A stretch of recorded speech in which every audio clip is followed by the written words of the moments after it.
Tarot cards work because we share a common still point with everything in the universe. And our subconscious mind is constantly reading that still point and interpreting our reality and giving us information that we interpret as reality. Now, our conscious mind is separated from our subconscious mind. In fact, that's what makes us human beings. And if you understand this one principle, all of divination makes sense. Astrology, tarot cards, psychic mediums, even telepathy, all become understandable because that center point is really the access point to the quantum field. And everything arises from and comes out of this quantum field or underlying substrate of reality, what we used to call the ether. However, it's not just quantum mechanics that explains how this comes out of seemingly nowhere. Because if you look at electrical engineering or electrical dynamics, you realize that there's a much less talked about aspect to the electromagnetic field called the longitudinal aspect, sometimes referred to as scalar. These scalar waves or longitudinal waves move in packing motions, and they can endlessly pack into smaller and smaller spaces until they reach what's commonly called Planck-scale or Planck length. This incredibly tiny point is when standard physics begin to break down, and it's what we call quantum mechanics begins to make sense and can then be used. But before we get further into this, I encourage you to head over to my website and sign up for the newsletter and get the free Fractal Consciousness Guide so you can begin to be a conscious creator in your reality. Head over to adamweichel.com.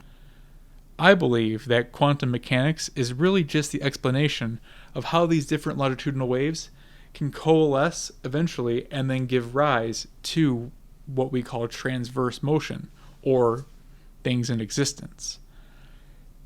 Imagine you've got two electromagnetic waves and they're coming at each other and they're slowly hitting each other in ways that they eventually lose all of their up and down motion. What happens is they collapse in on each other, and then all of the energy and motion that wasn't able to compress and meet that tiny point, Planck length, then gets expelled out as heat or lost energy or information. And then what's left is only the purest aspects of that energy that coalesced at its center. In this way, we're constantly reading and sending energy into the underlying substrate of reality, which means we're quantum beings. Now, I just mentioned that two transverse waves will hit each other, cancel out, and eventually roll around each other and eventually create a bubble. And that bubble will then compress further and further until reaching that center point at Planck scale. Planck scale and Planck length are the same general concept. It's all explaining what happens at the smallest scales of our reality before everything breaks down and becomes quantum.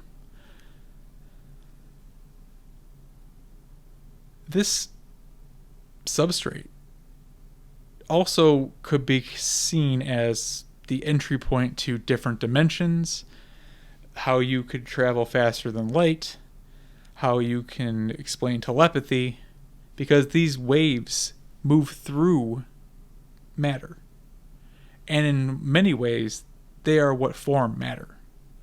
Because if you look at something like the atom as looked at by quantum mechanics, the electron is no longer a particle, but a probable point where you could find it if you were to measure the atom at any given point.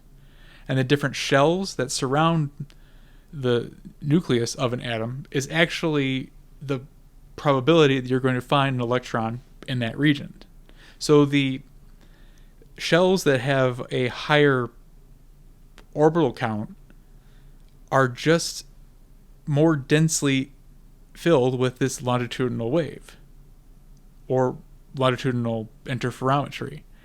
And it's more likely that if you probe any specific point, you're going to find the energy that we call an electron.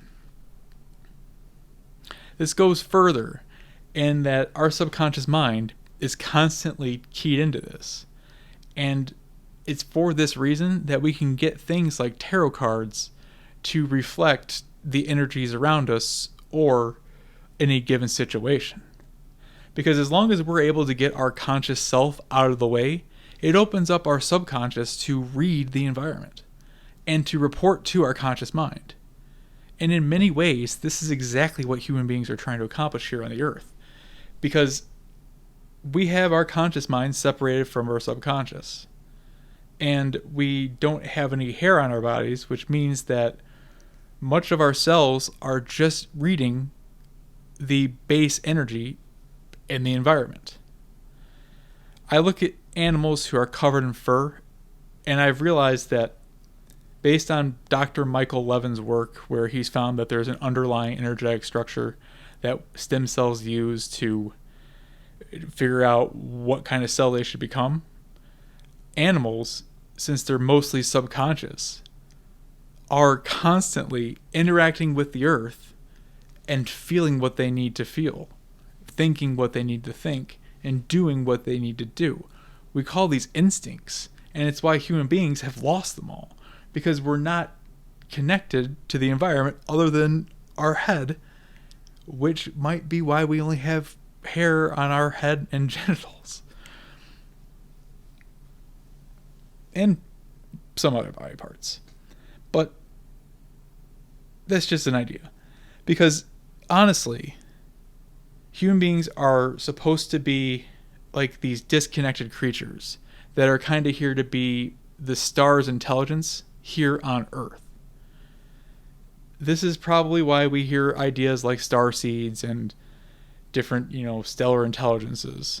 Because the end goal is to reunite with our plasmic energy selves and then bring a higher pattern to the Earth so that we can be like the plasma intelligences here on the Earth. And the only reason this is possible is because our Earth has such a strong electromagnetic field that allows energy to be isolated from the rest of the universe or solar system. Because as we all know, right now the planet is getting bombarded by plasma. Can you imagine how crazy it would be here on the surface if we didn't have a series of electromagnetic fields protecting us? And what's fascinating about this longitudinal energy is that the sun itself is constantly, imploding at its center, which is what causes the longitudinal waves in big ass things like suns and stars and planets. It can propagate outwards, and these propagations can be looked at as pressure waves or even similar to how sound waves work. And this can actually go through different materials.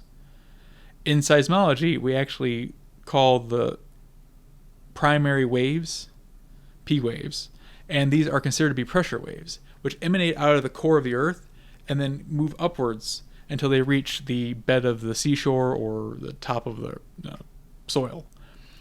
And on the ocean, this up and down motion is actually what causes the ocean to begin to have transverse properties where it moves like this on top of the ocean. But then when these waves reach the shore, they crest and then they slide back in as longitudinal pressure waves. And then the oncoming waves pick up that pressure and then feed it back into the shore, and then it slides back, continuously compressing what just reached the shore. This cyclical motion is how the universe continues to exist. And it actually is the solution to how the universe appears to be much older than we've theorized, and how the whole system isn't going to kill itself, because it's a constant loop of information.